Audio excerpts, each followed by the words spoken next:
Hello and welcome to our presentation. My name is Sean Ortega and my partners' names are Valerie Frint and Timothy Bump.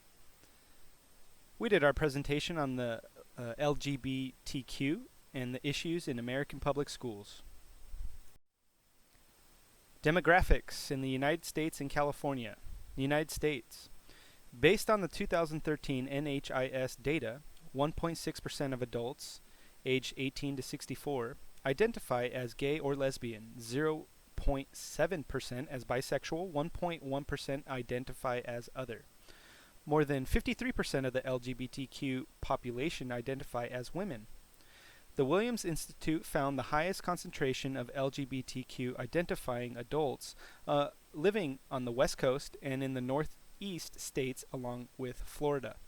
Washington, D.C. has the highest concentration at 10.8% of their total population. California. The LGBTQ population in California is estimated at 4.6% of the adult population. They are more likely to have incomes above the federal poverty level when compared to non-LGBTQ identifying adults. They are slightly more likely to have a college degree, yet show higher levels of unemployment and less access to health insurance. Currently, more than 7 out of 10 LGBTQ students are bullied in school each year because of their sexual orientation. Currently, no federal law exists that addresses bullying and harassment, and existing state laws vary greatly from state to state in their breadth and effectiveness. According to GLSEN's 2013 National School Climate Survey, 74.1% of LGBTQ middle and high school students said that they have been bullied in the past year. Stonewall. The Stonewall riots on June 28, 1969, was an event that was largely regarded as a catalyst for the LGBTQ movement for civil rights in the United States. The riots inspired LGBTQ people throughout the country to organize in support of gay rights. On the first anniversary of the Stonewall riots, the first gay pride parade in U.S. history took place in Los Angeles, Chicago, San Francisco, and near the Stonewall Inn in New York. 1980. The Human Rights Campaign, founded as one of the first gay and lesbian political action committee in the United States. The fund's mission was to provide financial support on behalf of the gay and lesbian community to political candidates who supported gay civil rights legislation. 1985. New York gay and lesbian writers organized to create the Gay and Lesbian Anti-Defamation League, later changed to the Gay and Lesbian Alliance Against Defamation, or GLAAD. In 1998, Coretta Scott King, widow of civil rights leader Martin Luther King Jr., calls on the civil rights community to join the struggle against homophobia. She receives criticism from members of the Black civil rights movement for comparing civil rights to gay rights. And she had a comeback, quote, "It doesn't matter how strong your opinions are. If you don't use your power for positive change, you are indeed part of the problem." Cultural characteristics and traditions. Now, family structure and religious beliefs are unique to each individual. Acceptance of the LGBTQ community varies across families and religions. June is Gay Pride Month, which marks the anniversary of the Stonewall riots and the Supreme Court ruling making gay marriage constitutional. The LGBTQ community celebration held across the country occurs in June to, quote, educate the world, celebrate our culture, commemorate our heritage, and liberate our people. Contributions. Culture. LGBTQ individuals are noted, though not always confirmed due to sexuality's inward nature and a history of oppression, for major contributions in literature, art, music, and dance. Contributions to research. Science and math, history, and other developments are filled with important contributions from the LGBTQ community and their individuals. Activism. Due to LGBTQ individuals representing all ethnic and religious groups, they have participated uh, in activism for both theirs and other groups' equal access to a fair treatment under the law and in the general society.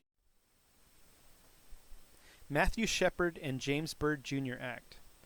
The Matthew Shepard and James Byrd Jr. Act of 2009 was passed by Congress and signed into law by President Obama on October 28th. The measure expands the 1969 U.S. federal hate crime law to include crimes motivated by a victim's actual or perceived gender, sexual orientation, gender identity, or disability. Seth's Law. Seth's Law was passed in California in 2011 to supplement existing harassment laws. Seth's Law requires public schools in California to update their anti-bullying policies, and it focuses on protecting students who are bullied based on their actual or perceived sexual orientation and gender identity or gender expression, as well as their race, ethnicity, nationality, disability, and religion. AB 9 was dubbed Seth's Law after Seth Walsh, who at 13 attempted suicide and died days later due to being bullied by his middle school classmates. Stereotypes. Some of the stereotypes that the LGBTQ community go through are as follows. Lesbian and gay people are easy to identify as they are more commonly expressed gender norms expected from cisgender members of the opposite sex. Sexual orientation is a choice. LGBTQ people do not want long-term relationships. Bisexual people simply want attention. Transgender people are confused and mentally disturbed. Transgender people are linked to the drag community. Transgender people are not real men or women. Transgender people are expressing a sexual fetish. I think we can all agree that we've heard at least one of these stereotypes.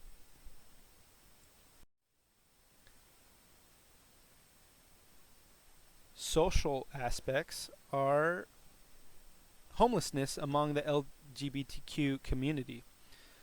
Studies of homeless youth have concluded that approximately 20% of homeless youth in the U.S. are LGBTQ. This is disproportionately high when compared to the 10% of LGBTQ youth in the general population.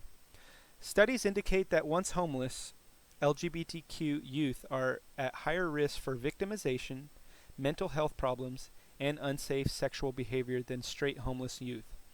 They attempted suicide rate over twice than their heterosexual homeless peers. In 2013, a federal interagency initiative, the LGBTQ Youth Homelessness Prevention Initiative, began with a goal to prevent homelessness among the LGBTQ youth and planning of early intervention when homelessness occurs.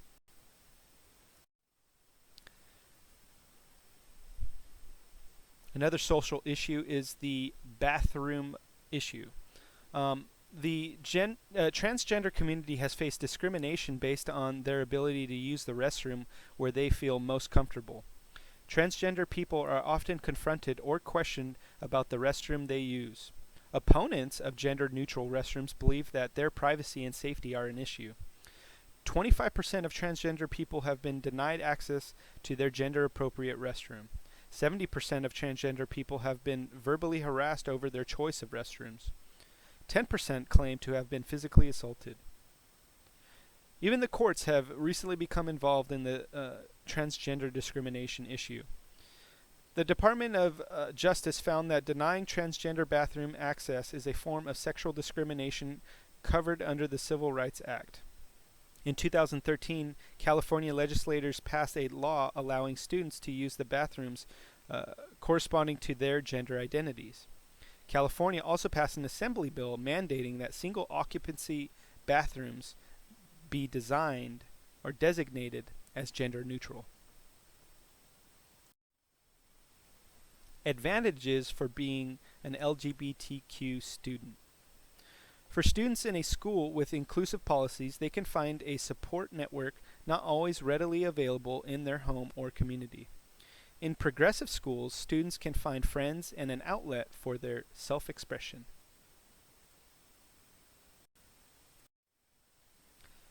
The disadvantages for LGBTQ students. There is going to be an increased risk of bullying and violence from peers, teachers, and staff. Students often cannot find acceptance at their home or school. Parents may not understand the challenges their child faces. Even in schools with progressive policies, it can be lonely to be the only you. Increased risk of dropping out, suicide, drug use, and homelessness may occur. Until 2014, students were able to use the LGBTQ panic defense to excuse physical violence against LGBTQ peers in California.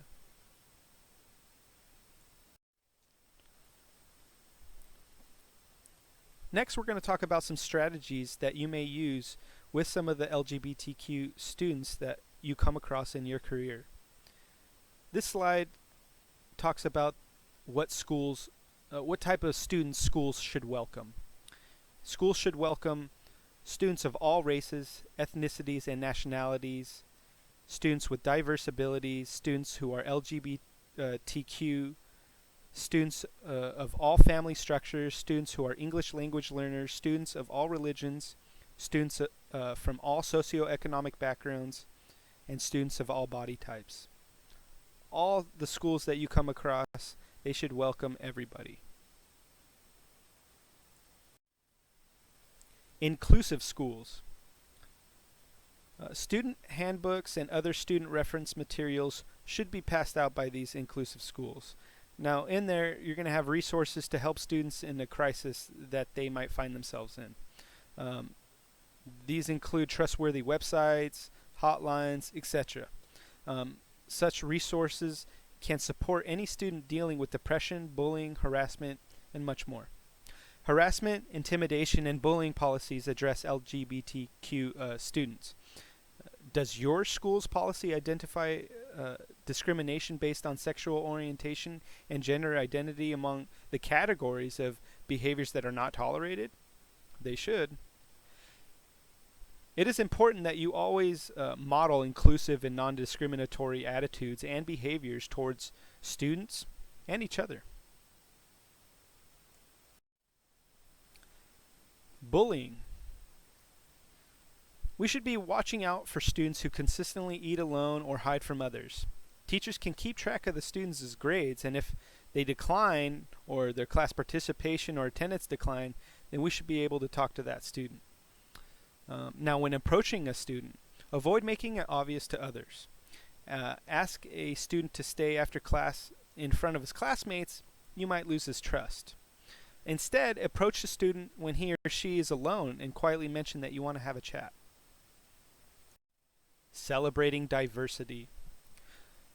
We should be providing positive examples of families, professionals, community members, and important figures who represent the full spectrum of the U.S. American culture. We should be discussing challenges faced and how students can be an ally to each other. Promote inclusive language and expose students to diversity. Create activities for open dialogue and address student concerns. We should be approaching it head-on without fear. Be that teacher who opens minds and touches hearts. Both the victims and the aggressors need a safe place to discuss their feelings and work through their emotions. Next, I want to introduce to you some people that you may not have heard about or know about that are part of the LGBTQ community. First is Dan Choi. Quote, "Action and sacrifice speak much louder than the best crafted eloquent speech. I'm a soldier, and all I know is my timeline looks like this. On June 9th, I'm going to have my board, and they might kick me out. They might fire me. But I'm going to be marching. The same boots that marched in Iraq will be marching for equality. I'll be out in Fresno, meet in the middle for equality on Saturday afternoon. I'm going to continue to speak out for all those soldiers that feel that they're alone, that they feel that ashamed because of who they are. I say no. You're not alone. You're honorable. You're serving our country, And my message, my timeline is that when the repeal of this discriminatory law happens, I'll be the first one in the recruiting station raising my right hand saying, I will serve my country. End quote. Lieutenant Dan Choi is a former infantry officer who served in combat during the Iraq War. He came out publicly on the Rachel Maddow show in 2009 and challenged the Don't Ask, Don't Tell policy. He formed the Knights Out organization to support the rights of the LGBTQ members of the U.S. military. Virginia Uribe. Quote, as long as I have breath in me, I will continue to fight for the rights of gay and lesbian students. Virginia Uribe became interested in the LGBTQ youth outreach while a counselor and teacher. Virginia became an advocate after hearing about a student who had been kicked out of his house and then dropped out multiple times due to sexual harassment. Virginia founded Project 10, a dropout prevention program for the LGBT youth in 1984. After retiring from teaching, Uribe became executive director of Friends of Project 10 Incorporated. Friends of Project 10 Incorporated directed initiatives, including an LGBT prom and a lobbying day around educational issues. Next is Bayard Rustin. Quote, we are all one, and if we don't know it, we will learn it the hard way. End quote. Bayard Rustin was an American leader in civil rights, socialism, and gay rights. He was the chief organizer for Reverend Dr. Martin Luther King Jr. Rustin's expertise in nonviolent measures assisted King in shaping the African American civil rights movement. During the anti-gay rally in 1987, Rustin stated, quote, 25, 30 years ago, the barometer of human rights in the United States were black people. That is no longer true. The barometer for judging the character of people in regard to human rights is now those who consider themselves gay, homosexual, or lesbian. Next is Barbara Gittings. I've had the satisfaction of working with other gay people all across the country to get the bigots off our backs, to oil the closest door hinges, to change prejudiced hearts and minds, and to show that gay love is good for us and for the rest of the world too. Barbara Gittings is highly regarded as the mother of the LGBT civil rights movement. In 1958, Barbara Gittings started the New York chapter of the Daughters of Bilitis, the first lesbian civil rights organization in the U.S. During the 1960s, Gittings brought attention to the United States government ban on employing gay people. In 1972, Gittings was part of the movement to remove homosexuality as a mental illness as a classification for the American Psychiatric Association. Gittings also successfully campaigned to promote gay literature and abolish discrimination in the nation's libraries. Last but not least is Harvey Milk. Quote, the important thing is not that we can live on hope alone, but that life is not worth living without it. End quote.